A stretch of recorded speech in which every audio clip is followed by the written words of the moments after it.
இயற்கையை மருந்து சேனலுடைய மேலும் பல பதிவுகளை தெரிந்து கொள்ள இந்த சேனலை சப்ஸ்கிரைப் செய்யவும், பெல் பட்டனை அழுத்தவும்.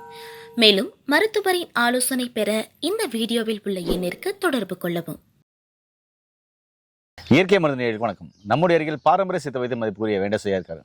நிறைய பேருக்கு எனக்கு தோல் நோய்ங்க, சொரேசிஸ், எக்ஸிமா, படை, சொறி, சிறகு, எந்த வகையான ஸ்கின் டிசீஸ் இருந்தாலும் இந்த மருந்துகள் அற்புதமாக வேலை செய்கின்றார். அது என்ன மருந்து வாங்க இந்த காணொலியில் பார்க்கலாம். நண்பர்களே, நிறைய காணொலியில் நிறைய வைத்தியர்கள் அறிமுகப்படுத்தியிருக்கோம், அவங்க மருந்துகள் அறிமுகப்படுத்தியிருக்கோம், அவங்க சொல்கிற மூலிகைகள் அறிமுகப்படுத்தியிருக்கோம், என்னென்ன நோய்க்கு என்னென்ன மூலிகைகள் எடுக்கணும், என்னென்ன மருந்துகள் எடுக்கணுன்றத நிறைய வீடியோக்களை பார்த்துருக்கோம். அப்படிப்பட்ட ஒரு வீடியோ தான் எனக்கு பார்க்க போகிறோம். அதுக்காக நம்மகிட்ட பேச வரார் மதிப்புக்குரிய பாரம்பரிய சித்த வைத்தியர் வேண்டசையா. ஐயா வணக்கம். வணக்கம். இன்றைக்கி நிறைய பேருக்கு சோரேசிஸ், அப்படியே சோரேசிஸ் நிறைய இருக்கும், ஸ்கால் ஃபுல்லாக, உடம்பு ஃபுல்லாக இருக்குது. சோரேசிஸ்லேயே தோல் நோயில் பார்த்தீங்கன்னாக்கா சாதாரண சொறி, சிரங்கு, படை, எக்ஸிமா அது முதற்கொண்டு ஹையஸ்ட்டாக வர்ற சோரேசிஸ் நோய் வரைக்கும் பார்த்தீங்கன்னா ஒரு மனுஷனை பாடாப்படுத்தி உடம்பெல்லாம் ரணமாயிடுது, புண்ணாயிடுது, சொரிய அப்படியே அந்த செதில் மாதிரி வந்துகிட்டே இருக்குது. இதுக்கு சித்த மருத்துவத்தில் தீர்வு இருக்கா? அப்படி இருக்குது அப்படின்னா அந்த மருந்தையும் காமிங்க. அதுக்கு முன்னாடி என்னுடைய கேள்வி, இந்த சோரேசிஸ் ஏன் வருது, வந்தால் வீட்டில் இருந்தே என்ன மாதிரியான உணவு முறையை நம்ம செஞ்சு அதை கொஞ்சம் சரி பண்ணலாம்? வணக்கங்க ஐயா. இது நம்ம இப்போ சொல்ல போகிற தகவல் புதுசாக இருக்கும். ஒரு சிலர் கேலி கிண்டல் கூட பண்ணுவாங்க, அல்லது எப்படி சொல்கிறதுன்னா, இவனுக்கு ஒன்றுமே தெரில, இவனும் தப்பாக சொல்லிகிட்டு இருக்கான், பதிவு தப்பாக போட்டு விட்ருக்கான் கூட கிண்டல் பண்ணுவாங்க. ஆனால் உண்மை இதுதான். என்ன அந்த உண்மை? நல்லெண்ணெயை சமையலில் சேர்த்தா எல்லா வியாதியும் வரும். ஏங்க, அது பேரே நல்லெண்ணெய்னு வச்சுருக்காங்க. ஆமாம். அப்புறம் அது எப்படிங்க சமையலில் சேர்த்தா எல்லா வியாதியும் வரும்னு சொல்கிறீங்க? ஆமாம். அப்படின்னா பாம்பு கூட தான் நல்ல பாம்புன்னு பேர் வச்சுருக்காங்க. அதனால அது என்ன கொத்தட்டுன்னா விட முடியும்? நல்லதா அது? அப்படி இல்லை. அந்த நல்ல பாம்பு, நல்ல எண்ணெய் அப்படின்னா என்ன அர்த்தம்? அதோடைய குணத்தில் அது வீரியமாக இருக்குது, எக்ஸ்ட்ரீமாக இருக்குது. இப்போ விஷத்தில் நல்ல பாம்புங்களோட விஷம் அதிகமாக வீரியமாக இருக்கிறதுனால அது நல்ல விஷம்ன்றது நல்ல பாம்புன்னு வச்சுருக்காங்க. அது மாதிரி இந்த நல்லெண்ணெய்க்கு பார்த்தீங்கன்னா அதுக்கு நல்லதும் தெரியாது, கெட்டதும் தெரியாது. நீங்கள் சத்துள்ள உணவு எதை சாப்பிட்டாலும் அந்த சத்தெல்லாம் அது முடிச்சிடும். அதோட குணம் அது. அதுக்கு நல்லது கெட்டதெல்லாம் தெரியாது, அந்த குணத்தை முடிச்சிடும். அப்போ நீங்கள் கஷ்டப்பட்டு வேற சிந்தி சம்பாரித்து நல்லா அருவாக சமைச்சு சாப்பிட்ணுன்ட்டு வாங்கிட்டு போடுவீங்க. வீட்டம்மாவும் அந்த நல்லெண்ணெய் வச்சு தாளிச்சு கிழிச்சு செஞ்சு கொடுப்பாங்க. ஆனால் அந்த சத்தெல்லாம் காலி பண்ணிடும். சத்து போன பிறகு வைத்தியருக்கும் டாக்டருக்கும் போய் செலவு பண்ணிக்கிட்டு இருக்கணும். அதுக்கு நீங்கள் நம்ம திருப்பியும் உழைக்கணும். அப்போ டபுள் இன்கம் வேணும். நல்லெண்ணெய் யாரெல்லாம் சமையலில் சேர்க்குறீங்களோ 2 வருமானம் வேணும். சத்தும் கிடைக்காது, எல்லா நோயும் வரும். அதுக்கு நீங்கள் செலவு பண்ணணும், திருப்பி இன்னொரு வருமானம் தேடணும். இது தேவையா? அப்போது ஸ்கின் டிசீஸ் வருது அப்படின்னா ரத்தம் சரியில்லைன்னா தான் தோல் நோய்கள் வரும். கல்லீரல் பாதித்தாலும், கல்லீரல் சரியில்லைனாலும் தோல் நோய்கள் வரும். சிறுநீரகம் செயல் இருந்தாலும் சரியாக வேலை செய்யலை, அதோட ஃபங்க்ஷன் குறைஞ்சாலும் தோல் நோய் வரும். அப்போது இதெல்லாம் ஏன் பாதிக்குது அப்படின்னா சரியான உணவியல் முறை, வாழ்வியல் முறை இல்லை. இது ஒரு விஷயம். இன்னொன்று, மனசுக்கும் தோலுக்கும் நேரடி தொடர்பு உண்டு. மனம் கிளேசம் ஆச்சுன்னா, டென்ஷன் ஆச்சுன்னா, கவலையாக இருந்தால் தோல் நோய் கண்டிப்பாக வரும். அப்போது மனசையும் நம்ம, அதுதான் சித்தர்களுடைய மருத்துவம் எப்படி அப்படின்னா, அது வெறும் உடலுக்கு மட்டும் கிடையாது, மனதுக்கும் உயிருக்கும் கூட மருத்துவம் இங்கே உண்டு. அப்போ மனசை தெளிவாக வச்சுக்கிட்டு இருந்தாலே பல நோய் உங்களுக்கு சரியாகும். அதில் தோல் நோயும் ஒன்று. அப்போ மனசையும் சாந்தமாக வச்சுக்கணும், ரொம்ப டென்ஷன் ஆகக்கூடாது, காற்றோட்டமான அறை இருக்கணும். கார்பன் டை ஆக்சைடு மிகுந்து இருந்தாலும் ஸ்கின் டிசீஸ் வரும். அப்போ பிராணசக்தி அதிகமாக இருக்கிற சூழ்நிலையை நம்ம இது பண்ணிக்கணும். ஏசி ரூம்லேயே இருந்தாலும் வரும். ஏன்னா அங்கே பிராணசக்தி கிடையாது. நம்ம மூச்சு விட்ட காற்றே அந்த அறையில் இருக்கும்.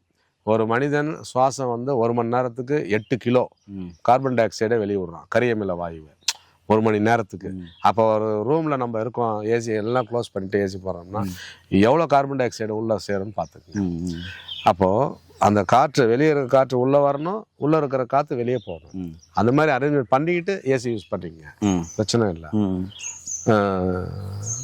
கல்லீரல் பாதிக்கக்கூடிய அளவுக்கு உணவு முறை எதுவும் வச்சுக்காதீங்க. கல்லீரல் பாதிக்காத அளவுக்கு எளிய உணவாக, நல்லா சத்துள்ள உணவாக எடுத்துக்கோங்க. இந்த தோல் நோயெல்லாம் படிப்படியாக குறையும். வெறும் மருந்தை மட்டும் நம்பாதீங்க. நான் அடிக்கடிக்கு சொல்கிறது தான், ஒரு மருந்துங்கிறது ஒரு டேப்அப் பண்ணுற மாதிரி தான், தற்காலிகம்தான். நிரந்தரமான தீர்வு வேணும்னா நீங்கள் உணவியல் முறை, வாழ்வியல் முறை, அந்த டைம் மேனேஜ்மெண்ட்டு இதெல்லாம் கொஞ்சம் கரெக்ட் பண்ணிங்கன்னா சரி பண்ணிக்கிட்டு வெளியே வந்துடலாம். சரிங்க. இப்போ தோல் நோய் வந்துருச்சு, பல வருஷமாக ட்ரீட்மெண்ட் எடுத்துருக்குறாங்க, எங்கே போனாலும் சரியாகலை. உங்ககிட்ட என்ன மாதிரியான மருந்து தருவீங்க? நம்ம இந்த உள்ளுக்கு வந்து பார்த்தீங்கன்னா ஒரு சொட்டு மருந்து. சொட்டு மருந்து. நல்லா கருப்பு குழித்தைலம். இது ஒரு குழித்தைலம். அது குழித்தைலனாவே சாப்பிட்ற ரொம்ப கஷ்டமாக இருக்குமே. ஆமாம் ஐயா. இது என்ன பண்ணுங்க, பாலில் கலந்து ஆக்சுவலாக காலையில் ஒரு சொட்டு, அதிகபட்சம் 2 சொட்டு, அதுக்கு மேலே எடுக்கக்கூடாது. காலை இரவு உணவுக்கு பின்னாடி பாலில் கலந்து குடிக்கலாம். ஒரு சிலர் என்ன பண்ணுவாங்கன்னா, ஐயா இது ஒரு மாதிரி புகை வாசனை வருது. ஏன்னா குழித்தைலங்கிறது நம்ம அந்த புகையிலேருந்து எடுக்கிறது தான். ரொம்ப கடினமான வேலை இது. குழித்தைலம் வந்து அவ்வளோ சீக்கிரம் கிடைக்காது நமக்கு, ரொம்ப அரும்பாடுபட்டு எடுக்கிறது. அதனால் நீங்கள் பாலில் எடுக்க சிரமமாக இருந்தால் உங்களுக்கு பனங்கற்கண்டோ இல்லை நாட்டு சர்க்கரையோ வச்சுட்டு அதில் ஒரு சொட்டு விட்டுட்டு வாயில் போட்டு அப்படியே சப்பி முழுங்கிடுங்க. வெந்நீர் வெதுன்ட்டு போட்டு காகுல் பண்ணி முழுங்கிடுங்க. அப்படியே எடுத்துக்கலாம். அனுபானம் மாற்றிக்குங்க. சரிங்க. இது என்னங்கய்யா? இது வந்து தேனில் குழச்சி சாப்பிட்லாம் ஐயா. காலையில் இரவு 2 வேளை உணவுக்கு முன்னாடி ஒரு ஒரு கிராம், அதாவது 1/4 ஸ்பூன் அளவு தேன் விட்டு குழச்சி நக்கி சாப்பிட்றோம் ஐயா. 2 வேளைக்கு எடுத்துக்கிட்டால் போதும். இந்த தோல் வியாதி தான் இல்லை, எதுவாக இருந்தாலும் நீங்கள் பயன்படுத்திக்கலாம். சொரியாசிஸ் வரைக்கும் எந்த தோல் வியாதியாக இருந்தாலும் இதை பயன்படுத்திக்கலாம். இது கூட இன்னொரு நம்ம குறிப்பு, வீட்டு குறிப்பு ஒன்று சொல்லலாம். ஒரு சிலருக்கு பார்த்தீங்கன்னா இந்த நமைச்சல், ஊறல் இருக்கும், சொரிஞ்சுக்கிட்டே இருப்பாங்க. சொரிஞ்சு அது வேற தனியாக பிரச்சனையை உண்டு பண்ணிடும். உடம்பெல்லாம் அந்த அவங்களாம் நகத்தை நல்லா ஒட்ட வெட்டிக்கணும். இந்த மாதிரி நகம் வைக்கக்கூடாது, நல்லா ஒட்ட வெட்டிக்கணும். என்ன மாதிரி வெட்டிக்கணும்? ஆமாம் ஐயா. ஏன்னா அந்த சொரியும் போது நகம் இருந்தால் இன்னும் அதிகமாக கலரி விட்டுரும். அவங்களுக்கெல்லாம் கண்ட்ரோல் பண்ண முடியாது. 2 வகையான குறிப்புகள் அவங்களுக்கு சொல்லலாம். ஒன்று வந்து 2 தேங்காய், முழு தேங்காய் 2 தேங்காய் உடைச்சி அரைச்சி புழிஞ்சி பால் எடுத்துங்க. தண்ணி விடக்கூடாது. தண்ணி விடாமல் 2 தேங்காய், அந்த தேங்காவை உடைச்சி அரைச்சி புழிஞ்சி பால் எடுத்துக்குங்க. 2 எலுமிச்சம்பழம் அதில் புழிஞ்சிக்குங்க. புழிஞ்சிட்டு நல்லா மிக்ஸ் பண்ணிவிட்டு உச்சந்தலையிலேருந்து கால் வரைக்கும் தேய்ச்சிக்குங்க. தேய்ச்சிட்டு ஒரு 1/4 மணி நேரம், அதிகபட்சம் ஒரு அரை மணி நேரம் அப்படியே ஊற விட்டுருங்க. அதுக்கப்புறம் அரப்புத்தூள் போட்டு, இல்லை குளியல் பொடி வச்சுருந்தீங்கன்னா குளியல் பொடி போட்டு, ஆனால் சோப்பு மட்டும் யூஸ் பண்ணக்கூடாது, சேக்கா இல்லைன்னா குளியல் பொடி போட்டு நல்லா தேய்ச்சி குளிச்சுருங்க. அந்த ஊறல் நமைச்சல்னால் அறவே இருக்காது. வாரத்துக்கு 1 முறையோ அல்லது 2 முறையோ இதை பயன்படுத்திக்கங்க, இந்த தேங்காய் எலுமிச்சம்பழ சாறு. இன்னொரு முறை என்னென்னா குப்பைமேனி. குப்பைமேனி வேறு தான் நமக்கு வேணும். வேரை எடுத்துகிட்டு வந்து நல்லா அலசிட்டு காய வச்சுருங்க. காய வச்சுட்டு சின்ன சின்ன பீஸாக கட் பண்ணி வச்சுக்கோங்க. இல்லை சூரணமாக்குனாலும் சூரணமாக்கி வச்சுக்கலாம், ஒன்றும் பிரச்சனை இல்லை.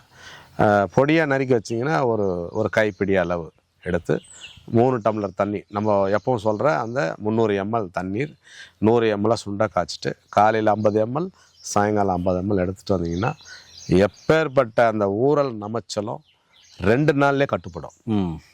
இது 2த்தையுமே நீங்கள் பயன்படுத்திக்கலாம். குப்பைமேனி கஷாயம், தேங்காய் பால் எலுமிச்சை சாறு விட்டு புழிஞ்ச அந்த மேலுக்கு தடவக்கூடிய அந்த முறை, இது 2த்தையும் பயன்படுத்திக்கோங்க. ஏன்னா நண்பர்களே, முழு வீடியோ தெளிவாக கேட்டிருப்பீங்க. உங்களுக்கும் பல வருஷமாக சொரியாசிஸ் இருக்கா? நிறைய இடத்துல ட்ரீட்மெண்ட் எடுத்து பெருசாக ரிசல்ட் இருக்குன்னு சொல்கிறீங்களா? கீழே போகிற நம்பர் கால் பண்ணி படித்து பட்டதாரி மருத்துவ மூலம் கொடுக்குற இந்த மருந்துகளையும் சரியான ஆலோசனைகள் எடுத்துகிட்டு இந்த சொரியாசிஸ் மட்டும் எந்த நோயும் வராமல், நோய் நொடி இல்லாமல் ஆரோக்கியமாக வளர இந்த மாதிரியான மருத்துவ தகவலை தெரிஞ்சுக்கோங்க. இந்த மாதிரி மருத்துவங்களை எடுத்துகிட்டு நோய் நொடி இல்லாமல் ஆரோக்கியமாக வளருங்க. மீண்டும் இன்னொரு அருமையான பதிவு சந்திக்கலாம். நன்றி, வணக்கம். வணக்கம் ஐயா.